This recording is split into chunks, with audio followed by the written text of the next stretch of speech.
La coupole centrale d'Agartha reçoit par en haut l'éclairage de sorte de miroir qui ne laisse arriver la lumière qu'à travers la gamme en harmonique des couleurs, dont le spectre solaire de nos traités de physique ne constitue que le système diatomique. Les sages d'Agartha étudient toutes les langues sacrées pour arriver à la langue universelle, le Vatan. Quand ils abordent des mystères trop profonds, ils s'élèvent de terre en forte lévitation, et ils iraient se fracasser le crâne contre la voûte de la coupole si leurs confrères ne les retenaient pas.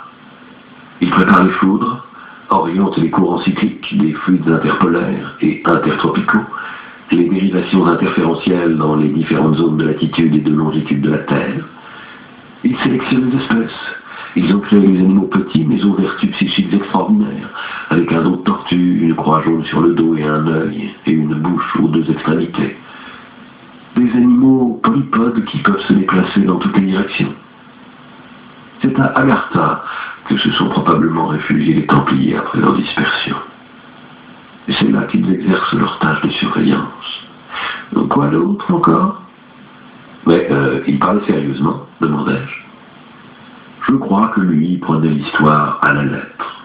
D'abord, nous le considérâmes comme un exalté. Ensuite, nous nous rendîmes compte qu'il faisait allusion, peut-être sur le mode visionnaire, à une direction occulte de l'histoire.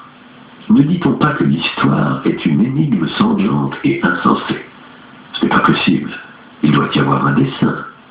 Il faut qu'il y ait un cerveau. C'est pour cela que des hommes, et pas les plus benets, ont pensé au cours des siècles au seigneur ou au roi du monde, peut-être pas une personne physique, un rôle collectif, l'incarnation tour à tour provisoire d'une intention stable. Quelque chose avec quoi étaient certainement en contact les grands ordres sacerdotaux et chevaleresques disparus.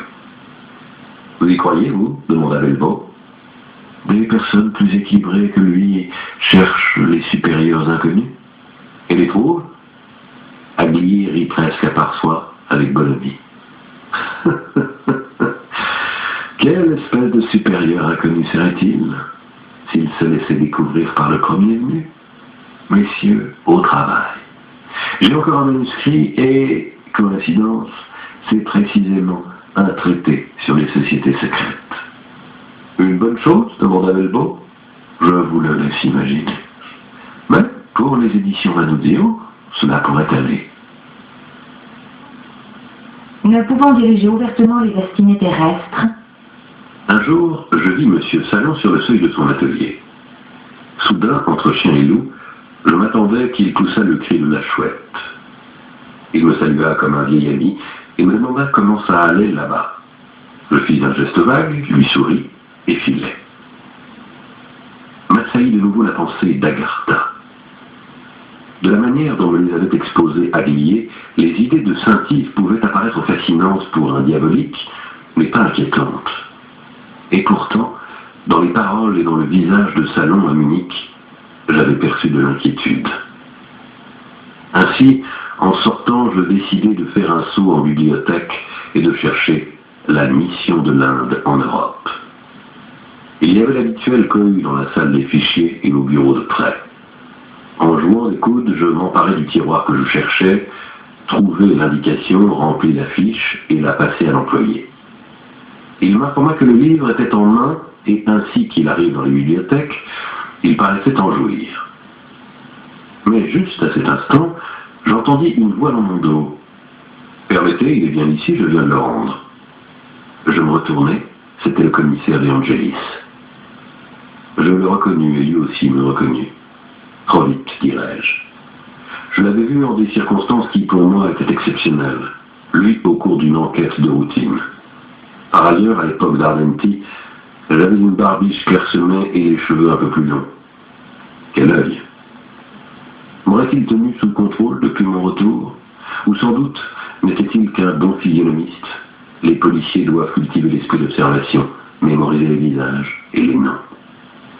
Monsieur Cassaubon, et nous lisons les mêmes livres? Je lui tendis la main. Maintenant, je pourrais être professeur depuis longtemps, et même passer le concours pour entrer dans la police, comme vous-même me l'avez conseillé un beau matin. Ainsi aurais-je les livres le premier. Il suffit d'arriver le premier, me dit-il. Mais à présent, le livre est revenu, Vous pourrez le récupérer un peu plus tard. Pour l'instant, laissez-moi vous offrir un café. L'invitation m'embarrassait, mais impossible de me dérober. Nous allâmes nous asseoir dans un bar du coin. Il me demanda comment il se faisait que je m'occupais de la mission de l'Inde, et je fus tenté de lui retourner sa question. Pourquoi s'en occupait-il lui? Mais je décidai de protéger d'abord mes arrières. Je lui dis que je poursuivais à temps perdu mes études sur les Templiers. Les Templiers, selon von Eschenbach, quittent l'Europe et se rendent en Inde, et selon certains, dans le royaume d'Agartha. Maintenant, c'était à lui de se découvrir. Plutôt, dites-moi, pourquoi donc ça vous intéresse vous aussi? Oh, vous savez, répondit-il, depuis que vous m'avez conseillé ce livre sur les Templiers, j'ai commencé à me faire une culture sur le sujet. Vous savez mieux que moi que les Templiers, on arrive automatiquement à Agartha. Touché. Puis il dit, je plaisantais, je cherchais le livre pour d'autres raisons. C'est parce que... Il hésita. Bref, quand je ne suis pas en service, je fréquente les bibliothèques. Pour ne pas devenir une machine ou pour ne pas rester un flic. Je vous laisse le choix de la formule la plus aimable. Mais vous, racontez-moi. Je paradais dans un résumé autobiographique jusqu'à la merveilleuse histoire du métaux. Il me demanda, mais là, dans cette maison d'édition et dans l'autre à côté, vous ne faites pas des livres de sciences mystérieuses? Comment pouvait-il être au courant des éditions Manuzio? L'information recueillie quand il tenait Belbo sous surveillance des années auparavant? Ou était-il encore sur les traces d'Ardenti? Avec tous les types comme le colonel Ardenti qui se présentait chez Garamond et que Garamond cherchait à refiler à Manuzio, dis-je, M. Garamond a décidé de cultiver le filon. Il paraît qu'il rapporte. Si vous cherchez les types comme le vieux colonel, là vous en trouverez à l'appel.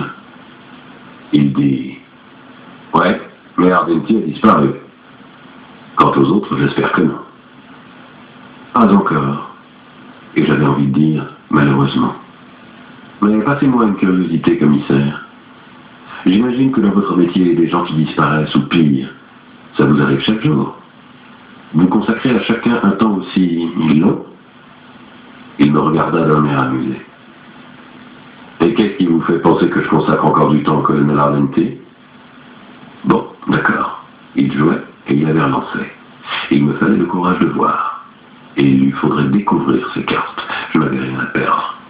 Allons, commissaire, dis-je. Vous savez tout sur les éditions Garamond et sur les éditions Manuzio.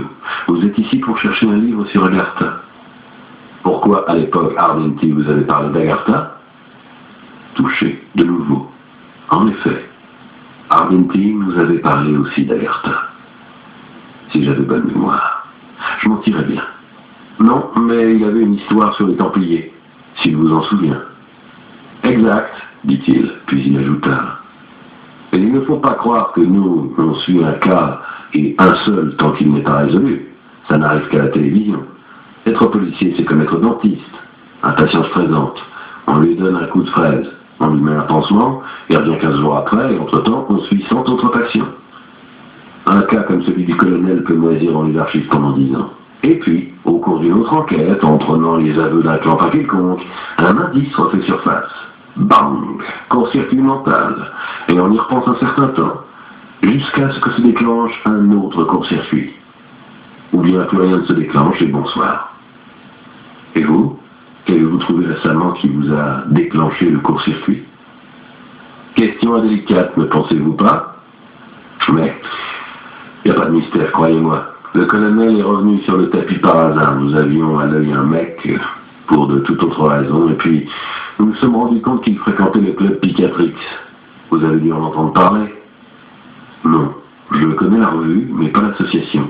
Qu'est-ce qui s'y passe? Oh, rien, rien. Des gens tranquilles, peut-être un peu exaltés. Et je me suis rappelé qu'Ardenti aussi y avait ses habitudes. Toute l'habileté du policier consiste à se rappeler où il a déjà entendu un nom, ou vu un visage, même à 10 années de distance. C'est ainsi que je me suis demandé ce qui se passait chez Garamond, tout simplement. Qu'est-ce qu'il a à voir, le club Picatrix, avec la police politique? Ça doit être l'impudence d'une conscience sans tache. Mais vous avez l'air d'être terriblement curieux. C'est vous qui m'avez invité à prendre un café. En effet, Et nous sommes l'un et l'autre en dehors du service.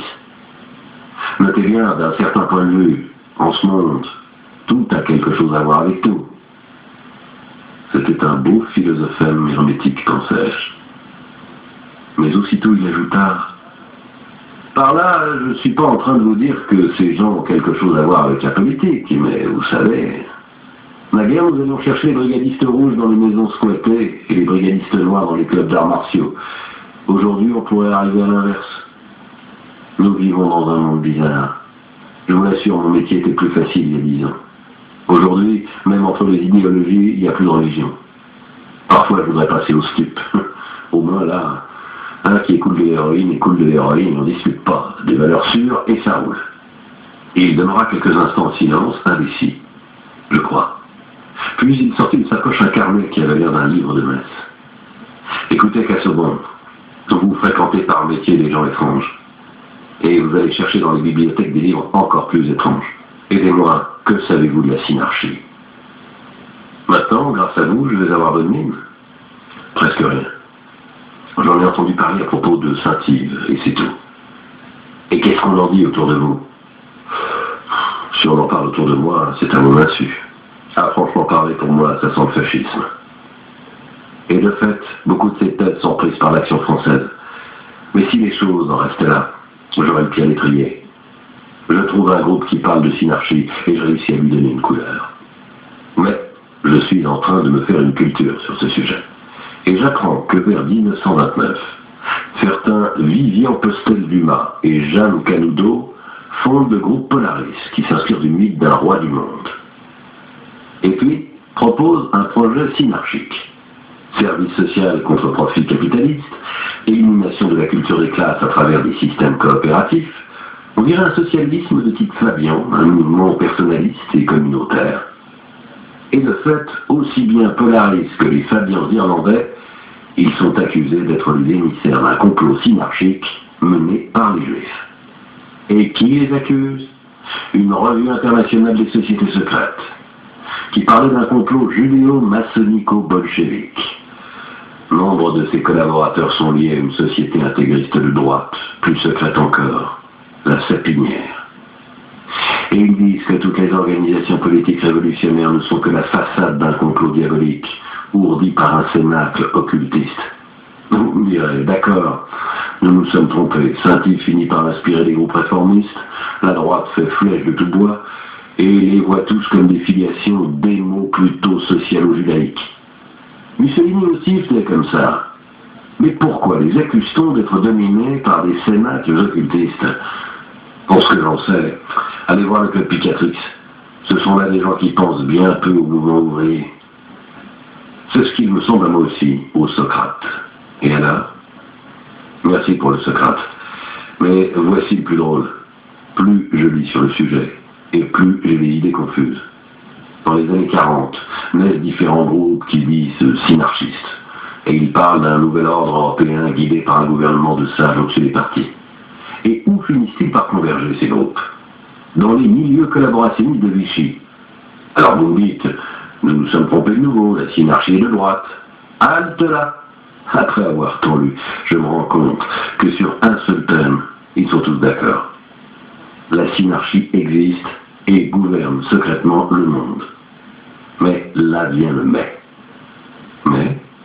Mais le 24 janvier 1937, Dimitri Navatchine, maçon et martiniste, j'ignore ce que veut dire martiniste, mais ça m'a l'air d'une de ces sectes, conseiller économique du Fonds populaire après avoir été directeur d'une banque moscovite, est assassiné par une organisation secrète d'action révolutionnaire nationale, mieux connue sous le nom de Cagoule, financée par Mussolini. On dit alors que la Cagoule est dans les mains d'une synarchie secrète et que Navatchine aurait été tué parce qu'il en avait découvert le mystère. Un document sorti des milieux de gauche dénonce pendant l'occupation allemande un pacte synarchique de l'Empire responsable de la défaite française, et le pacte serait la manifestation d'un fascisme latin de type portugais. Mais ensuite, il ressort que le pacte aurait été rédigé par les dames Dumas et Canudo, et qu'il contient les idées qu'elles avaient publiées et publicisées partout. Rien de secret. Mais comme secrète, mieux archi-secrète, ces idées, un certain Husson les révèle en 1946, dénonçant un pacte synarchique révolutionnaire de gauche, et il l'écrit dans un synarchie panorama de 25 années d'activité occulte, en signant, attendez que je cherche, voilà, Geoffroy de Charnay. Ah, ça c'est la meilleure, dis-je. De Charnay est le compagnon de Mollet, le grand maître des Templiers. Ils meurent ensemble sur le bûcher. Nous avons ici un néo-templier qui attaque la synarchie depuis la droite. Mais la synarchie naît à Agartha, qui est le refuge des Templiers. Qu'est-ce que je vous disais? Voilà que vous me donnez une piste de plus. Voyez-vous? Malheureusement, elle ne sert qu'à augmenter la confusion. Par conséquent, à droite, on dénonce un pacte synarchique de l'Empire, socialiste et secret, qui n'a rien de secret, mais le même pacte synarchique secret, vous l'avez vu, est aussi dénoncé à gauche. Et maintenant, venons-en à une nouvelle interprétation. La synarchie est un complot jésuite pour renverser la Troisième République, thèse exposée par Roger Mennevet de gauche. Pour jouer la coupe douce, mes lectures me disent aussi qu'en 1943, dans certains milieux militaires de Vichy, certes pétinistes mais anti-allemands, circulent des documents qui démontrent comment la synarchie est un complot nazi.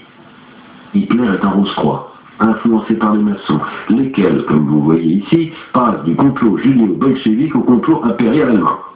C'est comme ça, le voilà bien. Et si c'était tout? Voilà une autre révélation. La synarchie est un complot des technocrates internationaux. Un certain Villemaret le soutient en 1960. Le 14e complot du 13 mai.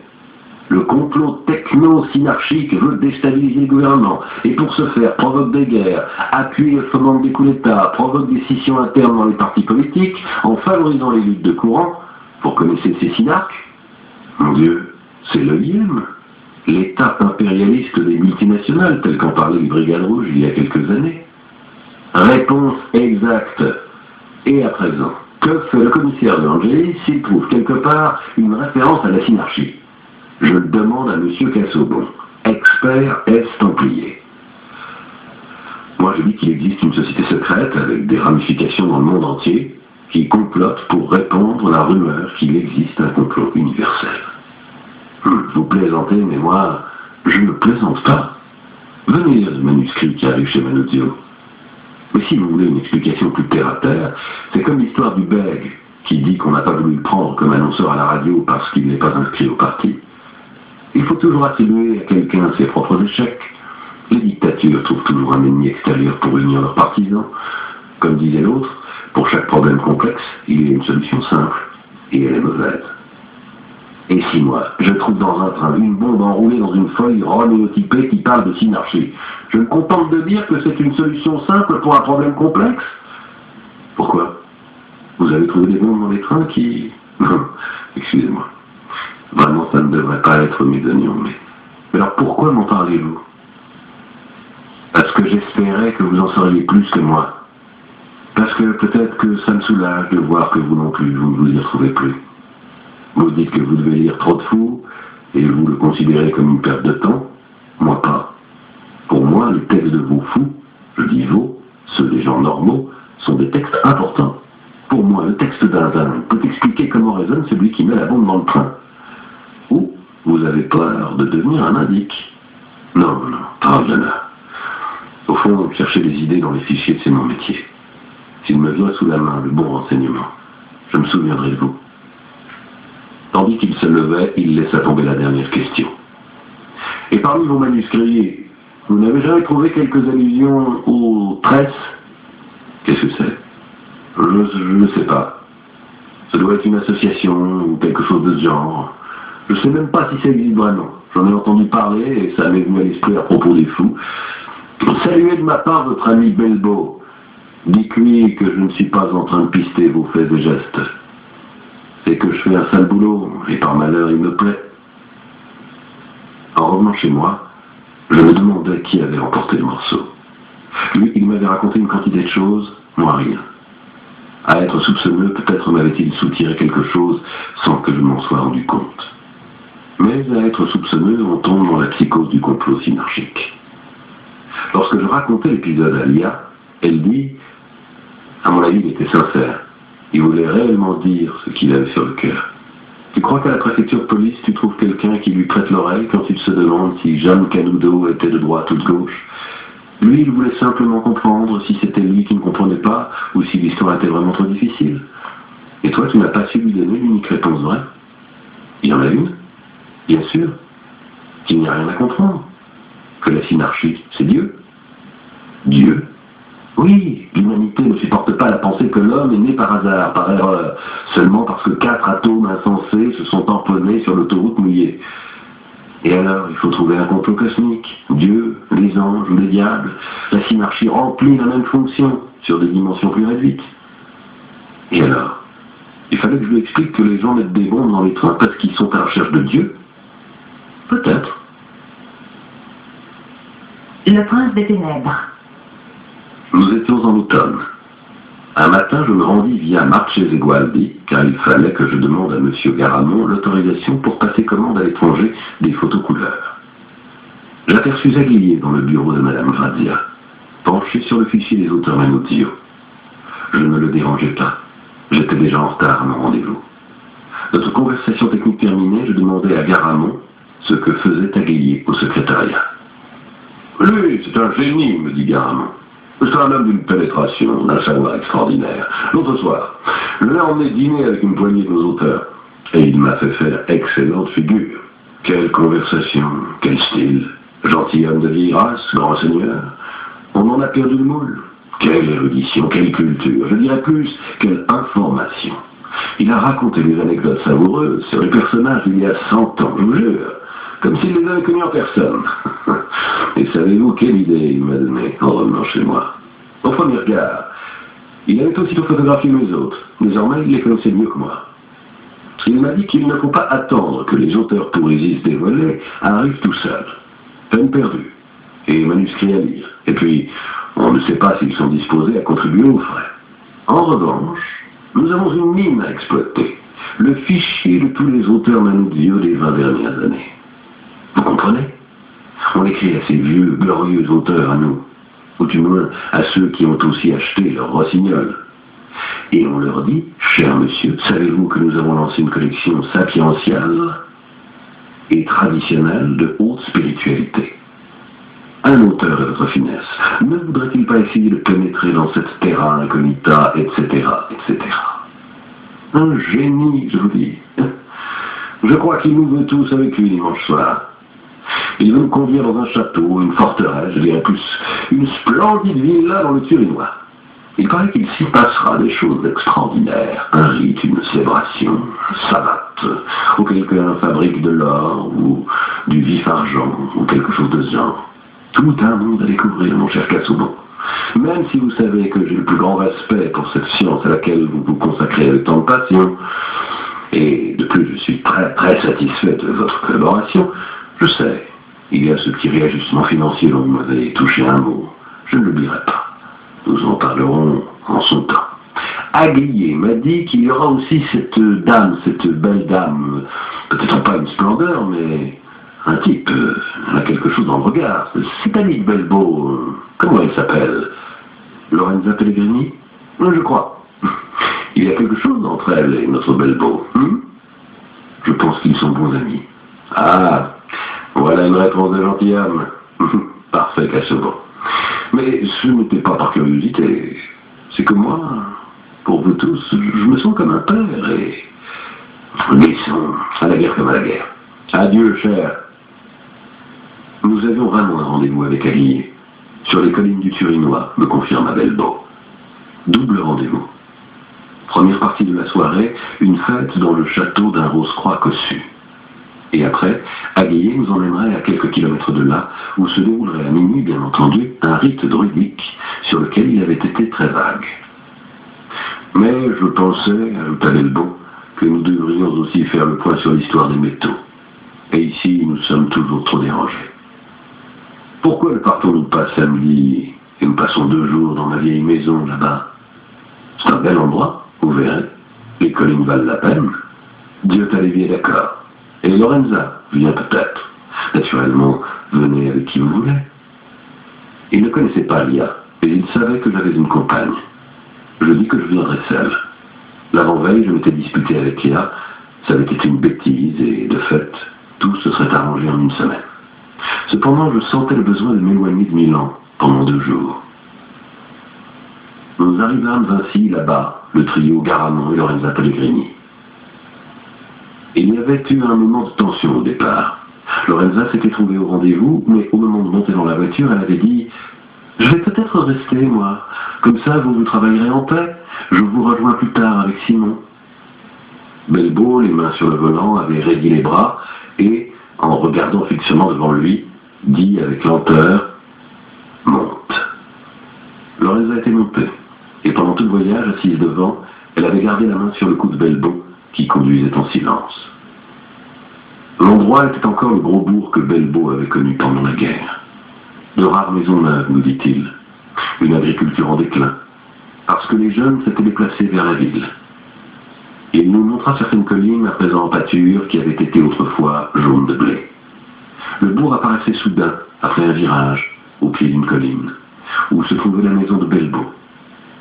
La colline était basse et laissait entrevoir derrière elle l'étendue du Mont Ferrat, voilée d'une légère brume lumineuse.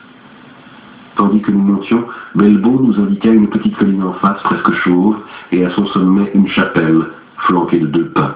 « Le Bricot », dit-il, puis il ajouta « Ça ne fait rien si ça ne vous dit rien.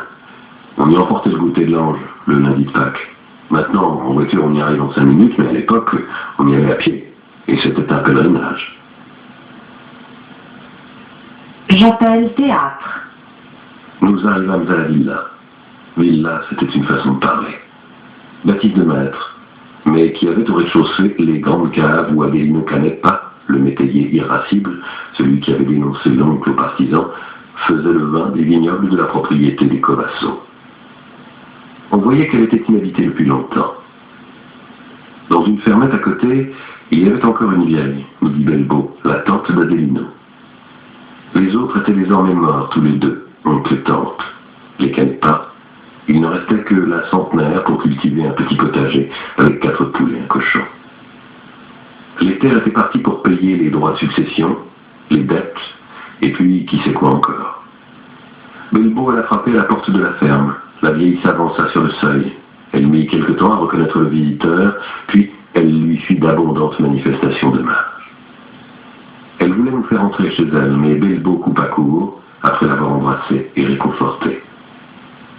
Comme nous entrions dans la villa, Lorenza poussait des exclamations de joie au fur et à mesure qu'elle découvrait les escaliers, couloirs, pièces ombreuses au mobilier ancien. Belbo se tenait sur l'understatement, observant que chacun a le château de Sigognac qu'il peut, mais il était ému. Il venait ici de temps à autre, nous dit-il, mais plutôt rarement. Pourtant, on y travaille bien. L'été, elle est fraîche, et l'hiver, elle a des murs épais pour la protéger du froid. Et il y a des poils partout. Naturellement, quand j'étais gamin, en réfugié, nous n'habitions que les 2 pièces latérales, là-bas, au fond du grand couloir. Maintenant, j'ai pris possession de l'aile de mon oncle et de ma tante. Je travaille ici, dans le bureau de mon oncle Carlo. Il y avait un de ces secrétaires qui laisse peu d'espace pour poser une feuille, mais beaucoup pour des tiroirs visibles et invisibles. Là-dessus, je ne réussirai pas à placer Aboulafia, dit-il. Mais les rares fois où je viens ici, j'aime écrire à la main, comme je le faisais autrefois. Il nous montra une armoire majestueuse. Voilà, quand je serai mort, rappelez-vous, il y a ici toute la production de ma jeunesse, les poésies que j'écrivais à 16 ans, les ébauches des sagas en 6 volumes que j'écrivais à 18, et au fur et à mesure. On veut voir, s'écria Lorenza en battant des mains, et puis en avançant Féline vers l'armoire. On se calme, dit Belbo. Il n'y a rien à voir. Moi-même, je n'y regarde plus. Et en tout cas, après ma mort, je viendrai tout brûler. Ici, ça doit être un coin à fantôme, j'espère, dit Lorenza. Maintenant, oui. Du temps de mon oncle Carlo, non. C'était très gai. C'était géorgique. Maintenant, j'y viens justement parce que c'est bucolique. C'est beau de travailler le soir tandis que les chiens aboient là-bas dans la vallée. Il nous fit voir les chambres où nous dormirions. À moi, à Diota Levi et à Lorenza. Lorenza regarda la pièce, toucha le vieux lit avec sa grande couverture blanche, flaira les draps, dit qu'on avait l'impression de se trouver dans un conte de la grand-mère parce qu'ils odoraient la lavande. Belbo observa que ce n'était pas vrai, ce n'était qu'une odeur d'humidité. Lorenza dit que peu importe, et puis, s'appuyant au mur, poussant légèrement en avant les hanches et le pubis, comme si elle devait vaincre le flipper, elle demanda « Mais moi, je le réussis toute seule ?» Belbo regarda d'un autre côté, mais de ce côté, il y avait nous. Il regarda d'un autre côté encore, puis il s'avança dans le couloir et dit « Nous en reparlerons. Dans tous les cas, tu as ici un refuge tout à toi. » Diotalesi et moi nous éloignâmes et nous entendîmes Lorenza qui lui demandait s'il avait honte d'elle. Lui, il observait que s'il ne lui avait pas donné une pièce à elle, c'eût été elle qui aurait demandé où lui croyait qu'elle aurait dormi. J'ai fait, moi, le premier mouvement. Comme ça, tu n'as pas le choix, disait-il. L'Afghan rusé, disait-elle. Et moi alors, je dors dans ma chambrette? Ça va, disait Belbo. Mais eux, ils sont ici pour travailler. Allons sur la terrasse. Et ainsi, nous travaillâmes sur une grande terrasse où était installée une pergola, devant des boissons fraîches et beaucoup de café. Alcool banni jusqu'au soir. Depuis la terrasse, on voyait le Bricot, et sous la petite colline du Bricot, une grande construction nue, avec une cour et un terrain de foot. Le tout habité par des figurines multicolores, des enfants, me semble-t-il. Belbo y fit une allusion une première fois. C'est l'oratoire salésien. C'est là que Don Tico m'a appris à souffler dans un instrument, à la fanfare. Je me souvins de la trompette que Belbo s'était refusée, la fois d'après le rêve. Je demandais, dans une trompette ou une clarinette? Il eut un instant de panique. Comment faites-vous pour... Ah, c'est vrai, j'avais raconté le rêve, la trompette. Non, Don Tico m'a appris à jouer de la trompette. Mais dans la fanfare, je jouais du génisse. C'est quoi, génisse? Vieille histoire de gamin. À présent, au travail. Mais alors que nous travaillions, je vis qu'il jetait souvent des coups d'œil vers l'oratoire. J'eus l'impression que pour pouvoir le regarder, il nous parlait d'autre chose. Par intervalles, il interrompait la discussion. Là en bas, il y a eu une des plus furieuses fusillades de la fin de la guerre. Ici, il s'était établi comme un accord entre fascistes et partisans. Vers le printemps, les partisans descendaient occuper le bourg, et les fascistes ne venaient pas chercher les Dénoises. Les fascistes n'étaient pas du coin, les partisans étaient tous des gars de par ici. En cas d'accrochage, ils savaient comment se déplacer au milieu des rangées de maïs, des bosquets, des haies. Les fascistes se retranchaient dans la zone habitée, et ils ne partaient que pour les ratissages. L'hiver, il était plus difficile pour les partisans de rester dans la plaine, pas moyen de se cacher. On était vu de loin dans la neige.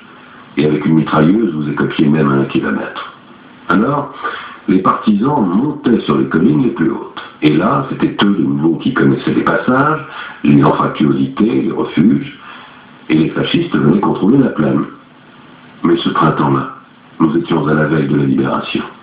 Ici, il y avait encore les fascistes, mais ils ne se risquaient pas, je crois, à retourner en ville, parce qu'ils subodoreraient que le coup final serait asséné là-bas, ce qui se passa de fait vers le 25 avril. Je crois que des accords avaient été passés, les partisans attendaient. Ils ne voulaient pas d'engagement de Fontane. Ils étaient sûrs désormais qu'il arriverait très vite quelque chose. La nuit, Radio Londres donnait des nouvelles de plus en plus roboratives. Les messages spéciaux pour les partisans badogliens de la formation Franchi, genre « demain il va pleuvoir encore »,« l'oncle Pierre a apporté le pain »,« peut-être que toi tu les as entendus, Diotalesi ». Bref, il y a dû y avoir un malentendu. Les partisans sont descendus quand les fascistes n'avaient pas encore bougé. Alors, ma sœur était ici, sur la terrasse, et elle rentra pour nous dire qu'il y en avait 2 qui jouaient à se poursuivre avec une mitraillette. Nous n'avons pas été étonnés, c'était les petits gars, les uns et les autres, qui trompaient l'ennui en jouant avec les armes.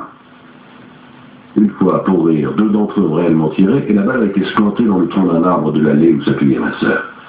Elle ne s'en est même pas aperçue. Ce sont les voisins qui nous l'ont dit. Et depuis là, on lui avait appris que quand elle envoyait 2 jouer avec leur mitraillette, il fallait qu'elle déguerpisse. Ils sont encore en train de jouer, a-t-elle dit en rentrant pour montrer qu'elle obéissait. Et c'est à cet instant que nous avons entendu une rafale.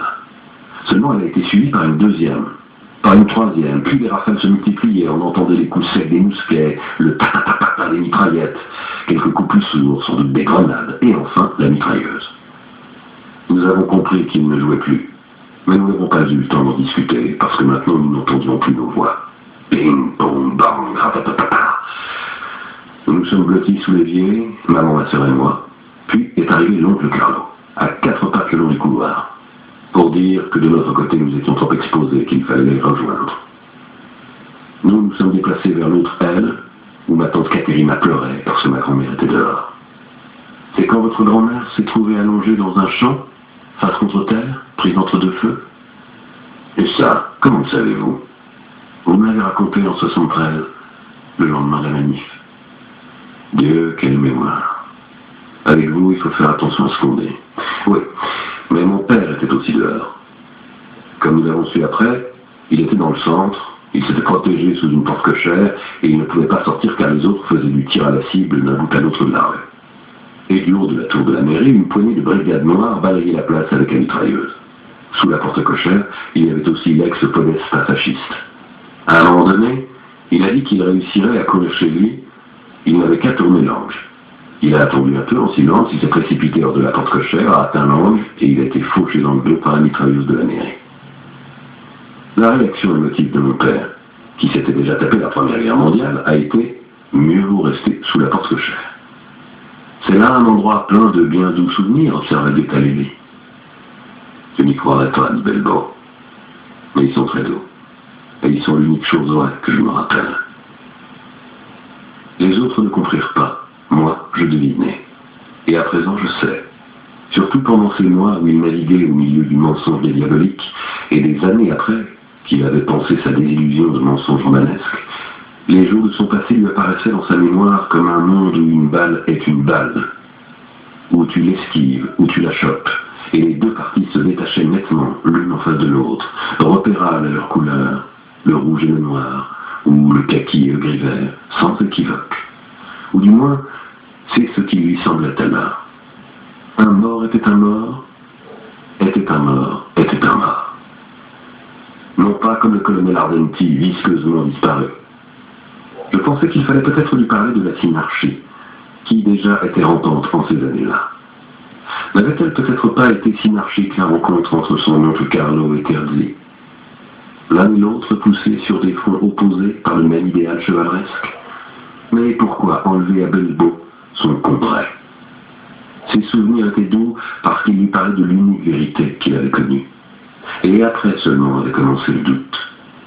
Sauf qu'il me l'avait laissé entendre, même dans les jours de la vérité, il était resté à regarder. Il regardait dans le souvenir le temps où il regardait naître les mémoires des autres, de l'histoire, et de tant d'histoires que lui n'aurait pas écrites.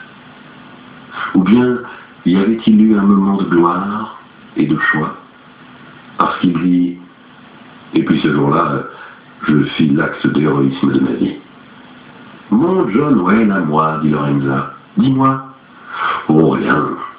Après avoir rampé chez mon oncle et ma tante, je m'obstinais à rester debout dans le couloir. La fenêtre est au fond, nous étions au premier étage. Personne ne peut me toucher, disais-je. Et je me sentais comme le capitaine qui reste debout au milieu du carré quand on siffle les balles autour de lui. Et puis, mon oncle s'est mis en colère. Il m'a tiré avec rudesse vers l'intérieur, j'allais me mettre à pleurer, car l'amusement prenait fin, et en cet instant précis, où nous avons entendu 3 coups, des vitres brisées et une sorte de rebond, comme si quelqu'un jouait dans le couloir avec une balle de tennis.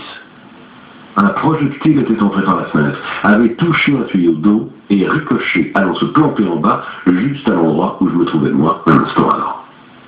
Si j'avais été debout et donné en l'air, il m'aurait estropié sans doute. Mon Dieu, je ne t'aurais pas voulu boiteux, dit Lorenza. Aujourd'hui, qui sait? Je pourrais en être content, dit Belbo. De fait, même dans ce cas-là, il n'avait pas choisi. Il s'était fait tirer à l'intérieur par son oncle. Une petite heure plus tard, il eut un autre moment de distraction. Ensuite, à un moment donné, Adelino Canepa est arrivé en haut. Il disait qu'on serait tous plus en sécurité dans la cave. Lui et mon oncle, ils ne parlaient plus depuis des années. Je vous l'ai raconté. Mais au moment de la tragédie, Adelino était redevenu un être humain, et mon oncle a été jusqu'à lui serrer la main. Ainsi, avons-nous passé 1 heure dans le noir, au milieu des tonneaux et dans l'odeur de vendange infinie qui montait un peu à la tête. Dehors, ça camardait. Et puis, les rafales se sont espacées, les coups nous arrivaient plus amortis, nous avons compris que l'un des 2 camps se retirait. Mais nous ne savions pas encore lequel. Jusqu'à ce que d'une fenêtre au-dessus de nos têtes, qui donnait sur un sentier, nous ayons entendu une voix. en dialecte. Monsieur, il est de la Repubblica Bell'Assi. Qu'est-ce que ça veut dire demanda Lorenza. À quelque chose près, gentleman, auriez-vous l'extrême courtoisie de m'informer s'il se trouve encore dans les parages des adeptes de la République sociale italienne. En ces temps-là, République était un vilain mot. C'était un partisan qui interpellait un passant ou quelqu'un à une fenêtre. Et donc le sentier était redevenu praticable. Les fascistes s'en étaient allés. La nuit commençait à tomber. Peu après sont arrivés aussi bien mon père que ma grand-mère, et ils nous racontaient chacun son aventure. Ma mère et ma tante ont préparé quelque chose à manger, tandis que mon oncle et Adelino Canepa, cérémonieusement, ne se resaluaient déjà plus. Pendant tout le reste de la soirée, nous avons entendu des rafales lointaines vers les collines. Les partisans traquaient les fuyards. Nous avions gagné. Lorenza l'embrassa sur les cheveux, et Belbo fit un ricanement du nez. Il savait qu'il avait gagné par brigade interposée. En réalité, il avait assisté à un film. Mais pendant un moment, risquant de recevoir la balle par ricochet, il était entré dans le film. Tout juste en 4e vitesse, comme dans Elsa Pepin, quand les pellicules se confondent et qu'un Indien arrive à cheval au cours d'un bar et demande où ils sont allés. Quelqu'un lui dit par là, et le cavalier disparaît dans une autre histoire.